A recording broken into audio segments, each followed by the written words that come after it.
आज हम chapter number first from work entrepreneurship and business का रिमेनिंग टॉपिक करेंगे। चैप्टर नंबर फर्स्ट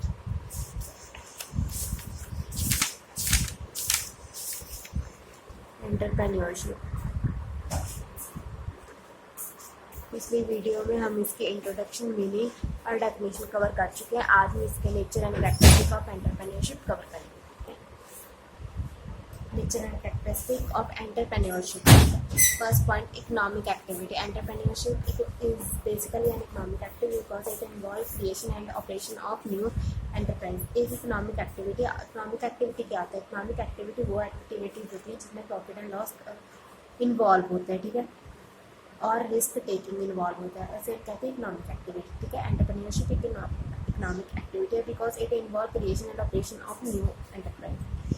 इसमें हम न्यू चीज़ें क्रिएट करते हैं, बनाते हैं, उस पर ऑपरेशन करते हैं, मतलब न्यू चीज़ें क्रिएट करते हैं, उसे परचेज करते हैं ऐसे और प्रॉफिट कमाते हैं। It is a primary concern with satisfaction the need of customer with the help of product and distribution goods and services and to earn profit. इसमें ये बताया कि इसका मेन मोटिव, मेन पर्पस क्या होता है कि कस्टमर की नीड को सेटिस्फाई करना, कस्टमर को खुश करना। कस्टमर को खुश कैसे कर सकते हैं? अगर हमें उनमें कोई गुड्स एंड सर्विसेज देते हैं, गुड्स और सर्विसेज की प्रोडक्शन करते हैं, इसके थ्रू हम कस्टमर को खुश करते हैं और क्या अर्न करते हैं? प्रॉफिट, ठीक है, अर्न प्रॉफिट करते हैं। इसलिए ये इकोनॉमिक एक्टिविटी मीन्स इसमें क्रिएशन एंड ऑपरेशन होता है न्यू थिंग्स का, ओके, और सेटिस्फाई करना होता है कस्टमर की नीड्स को। कैसे सेटिस्फाई करते हैं? गुड्स और सर्विसेज के थ्रू हम गुड्स और सर्विस देते हैं कस्टमर को और वो खुश होते हैं, ऐसे नीड सेटिस्फाई होती है, हम प्रॉफिट कमा लेते हैं। हम means enterprise. Innovation means new things try करना, इनोवेट करना, ठीक है। Entrepreneur is a innovation and creation activity. Innovation and creative activity, it involve doing things in a new and better way. इसका मतलब है कि थिंग्स को नए तरीके से और ज़्यादा अच्छे तरीके से करना, कोई भी चीज़ को नए तरीके से और ज़्यादा अच्छे तरीके से करना। Entrepreneurship is an automatic and creation response to change in environment as an innovation entrepreneur has to. कहते हैं इनोवेशन के लिए क्या क्या होना चाहिए। इनोवेशन मतलब ज़्यादा अच्छे तरीके से, नए तरीके से और अच्छे तरीके से करना किसी चीज़ को। इंट्रोड्यूस न्यू थिंग्स और a good with which the customer is not yet familiar। Innovation क्या होता है? इनोवेशन होता है कि कोई भी नई चीज़ बनानी। नई चीज़ कैसे कहते हैं? जो कस्टमर में अभी तक आई हुई नहीं थी, कोई भी चीज़। इंट्रोड्यूस न्यू थिंग्स और goods with which the customer not yet familiar, जिसके साथ अभी तक कस्टमर फेमिलियर भी नहीं था, ऐसी चीज़ इंट्रोड्यूस करना, उसे कहते हैं innovation. Introduce new method of production which is not yet to apply in production brand of manufacturing। कोई ऐसा मेथड इंट्रोड्यूस करना प्रोडक्शन में जो अभी तक इंट्रोड्यूस नहीं किया। Find out the new source of non material के अलग अलग सोर्स ढूंढने या प्रोड्यूस करने, ठीक है, क्योंकि एक ही रिसोर्स अगर यूज़ करे जाएंगे तो वो ख़त्म हो जाएगा। इसलिए न्यू रिसोर्स इंट्रोड्यूस करो, फाइंड करो, इसे हम क्या कहते हैं? Innovation. Find a new market of customer which is not yet familiar with the product. पहले तो था कि न्यू प्रोडक्ट की लॉस होना चाहिए, न्यू गुड्स इंट्रोड्यूस करो जो फेमिलियर नहीं है कस्टमर में, ठीक है। अब यहाँ लिखा है फाइंड अ न्यू मार्केट ढूंढो, मीन्स न्यू कस्टमर ढूंढो जो अभी तक फेमिलियर नहीं थे प्रोडक्ट के साथ। यहाँ प्रोडक्ट ढूंढो या कस्टमर ढूंढो, इनमें कंफ्यूजन नहीं होना, क्योंकि यहाँ पर हमने प्रोडक्ट इंट्रोड्यूस करना है न्यू, यहाँ पर कस्टमर और मार्केट इंट्रोड्यूस करनी है न्यू, ठीक है।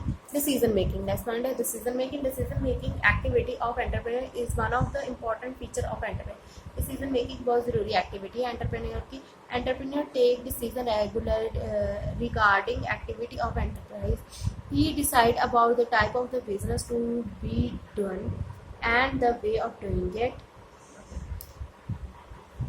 पहला क्या लिखा है कि सबसे इम्पोर्टेंट एक्टिविटी है डिसीजन मेकिंग, ठीक है। Entrepreneur take decision regarding activity of enterprise. Entrepreneur ही डिसीजन लेता है एंटरप्रेन्योर पता ना पर्सन होता है जो मैनेज करता है, मालिक होता है, उसने ही डिसीजन लेने होता है किसके रिलेटेड, एंटरप्राइज के related. He decide about the type of the business to do. ये पर्सन जो होता है एंटरप्रेन्योर, उसने ही डिसाइड करना है कि कौन सा बिजनेस करना है हमें, टाइप ऑफ बिजनेस, बिजनेस किसके रिलेटेड होगा, शूज के रिलेटेड होगा, एग्रीकल्चर के रिलेटेड, और किस चीज़ के रिलेटेड बिजनेस होगा। An entrepreneur has to make decision to take action without knowing an unpredictable result. ठीक है, इसका मतलब ये है कि जो एंटरप्रेन्योर होता है उसे डिसीजन लेना पड़ता है, एक्शन करने, make decision to an action with unknown and unpredictable result. उसे ऐसा डिसीजन और एक्शन लेना पड़ता है जिसका उसे रिजल्ट मालूम ही ना हो। नेक्स्ट पॉइंट है फंक्शन ऑफ हाई अचीवमेंट। ठीक है, entrepreneur is the function of high achievement. Entrepreneur का फंक्शन ही है कि अचीव करना, हाई जितना हो सकता है हाई अचीव करना है। एक बार हाई अचीव कर लिया तो उसने उससे भी ज़्यादा हाई टारगेट रखना है कि मैं अब वो अचीव कर लूँ। ठीक है, people having high needs for achievement are more likely to be succeed as a entrepreneur. जो चाहते हैं ना मैं ज़्यादा से ज़्यादा अचीव कर लूँ, वही आगे बढ़ पाते हैं एंटरप्राइज के लिए। एंटरप्रेन्योर वही एंटरप्रेन्योर आगे बढ़ पाते हैं जो हाई से हाई टारगेट रखते हैं, अचीव करते हैं, फिर उससे भी ज़्यादा हाई टारगेट रखते हैं, वो अचीव कर लेते हैं। Achievement motive is relatively stable because profit is merely a means of society. कहते हैं achievement motive is relatively stable, किसके साथ रिलेटेड होता है अचीवमेंट करना, स्टेबल ही होता है, हर कोई अचीवमेंट चाहता है, अचीवमेंट में उन्हें प्रॉफिट मिलता है। नेक्स्ट पॉइंट है ऑर्गेनाइजेशनल बिल्डिंग। ठीक है, ऑर्गेनाइजेशन बिल्डिंग में आती है entrepreneurship include the skill to build an organization. Organization entrepreneurship implies skill to build an organization. एक स्किल होती है एंटरप्रेन्योरशिप में और एंटरप्रेन्योर में स्किल होती है जो क्या करती है कि मैंने एक ऑर्गेनाइजेशन खड़ी कर देनी है, मैंने एक बिजनेस खड़ा कर देना। Organization building is the most critical ability for entrepreneurship development. This skill means that one can build an unit efficiently by delegating responsibility to another. ठीक है, एक ऑर्गेनाइजेशन खड़ी कर देनी है। इसमें क्या होता है, मेन स्किल होता है कि हमने हमारी जो ऑर्गेनाइजेशन खड़ी कर देनी है, एंटरप्रेन्योर या एंटरप्रेन्योरशिप की जिम्मेवारी दूसरों के प्रति भी होती है, responsibility towards other. Entrepreneur need to be good leader and excellent administration to be successful organization build। ठीक है, गुड लीडर होना चाहिए एंटरप्रेन्योर, इस जो जिसकी एंड गुड लीडर होना चाहिए जो वो क्या कर सके, सभी को अच्छे से गाइड कर सके एंड प्रॉब्लम सॉल्व कर सके। Managerial skills and leadership are the most important factor of entrepreneurship. Managerial skills and leadership are the most important characteristic of entrepreneur। बहुत important characteristics होते हैं। Managerial skills and leadership are the most important characteristic of entrepreneur।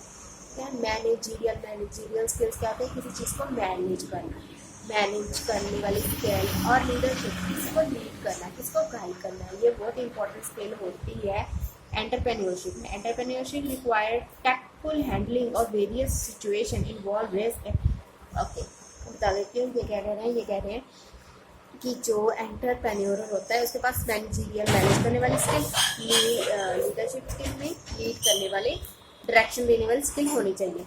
जो entrepreneur होता है ना, उसको बहुत tactful handle करनी पड़ती है सब सिचुएशन, जैसे कि रिस्क से ध्यान से हैंडल करना पड़ता है और अनसर्टेनिटी जैसे ध्यान से सॉल्व करनी चाहिए, ये उसके पास स्किल होनी चाहिए। तो entrepreneur must have the availability and skill to lead and manage the affair of the enterprise. Risk bearing capacity देखो पढ़ के पता लगा, risk is the part and parcel of entrepreneur. ये एक तरह का हिस्सा भी है और गिफ्ट भी है एंटरप्रेन्योरशिप में। क्या रिस्क का पार्ट है। An entrepreneur assume the uncertainty of future. Entrepreneur को पहले ही अज्यूम कर लेनी चाहिए, अज्यूम मीन्स सोच लेना चाहिए, मान लेना चाहिए कि जो फ्यूचर है वो अनसर्टेन है, कुछ भी हो सकता है। It is always risk to start a new enterprise and doing something new and differently. इसमें क्या है कि इट इज़ ऑलवेज रिस्क, इसमें हमेशा रिस्क होता है। एंटरप्राइज स्टार्ट करने में हमेशा रिस्क होता है, बहुत डिफिकल्टी होती है, कुछ बिजनेस सर्वाइव कर पाते हैं। इसलिए the function of enterprise are greatly influenced by various risk situation and factor like increase in competition, change in customer needs and taste, shortage of raw material, change in government policy and change in technology। ये सारे risk है जो एक enterprise को beer करने पड़ते हैं। ठीक है, सारी ये रिस्क की एग्जांपल दी गई है। नेक्स्ट है रिसोर्स मोबिलाइजेशन। ठीक है, gap filling is the most important feature of enterprise. ये बहुत इंपॉर्टेंट फीचर है गैप फिलिंग। गैप फिलिंग क्या होती है कि प्रोडक्ट तो बना लेगी, हर कंपनी बना लेती है, हर कोई बना लेती है, बट वो उस प्रोडक्ट को वहाँ तक पहुँचाना जहाँ तक उसकी ज़रूरत है ना, वो बहुत इंपॉर्टेंट है। इसलिए इसे लिखा गया है रिसोर्स मोबिलाइजेशन। मीन्स प्रोडक्ट की ज़रूरत कहीं और होती है और वो बनता कहीं और है। हमें एंटरप्राइज को ये ध्यान में रखना पड़ता है कि कहाँ पर प्रोडक्ट की ज़रूरत है वहाँ पर पहुँचा सकते हैं। Gap filling is the most important feature of enterprise. The job of enterprise is to fill the gap making the data efficiency which exists in the knowledge about the problem because बस वही लिखा जो मैंने बोला है कि gap filling बहुत ज़रूरी है। गैप होता है ना, प्रोडक्शन कहाँ हो रही होती है, कस्टमर कहाँ होता है, कस्टमर तो स्कैटर होता है, हर जगह पर फैला होता है, इसलिए हर कस्टमर तक गुड्स पहुँचे वो भी एंटरप्राइज को ध्यान रखना पड़ता है। ये भी इसका फीचर है कि रिसोर्स मोबिलाइज हो। Function of status withdrawal.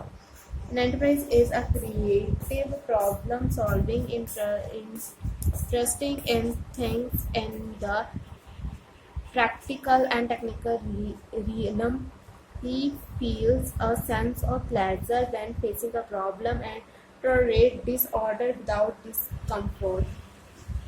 ठीक है, इसमें लिखा हुआ है कि जो एंटरप्रेन्योर होता है उसे प्रॉब्लम सॉल्व करनी चाहिए, प्रॉब्लम से भागना नहीं चाहिए, उसको बल्कि मज़ा आना चाहिए कि मैं प्रॉब्लम सॉल्व कर रहा हूँ, ये नहीं को डर जाए। ठीक है, क्या डिस्कम्फर्ट फील करे, अच्छा ना फील करे कि मेरे को तो प्रॉब्लम सॉल्व करने में मुसीबत आ गई। ये यहाँ पर हमारा ये टॉपिक ख़त्म होता है।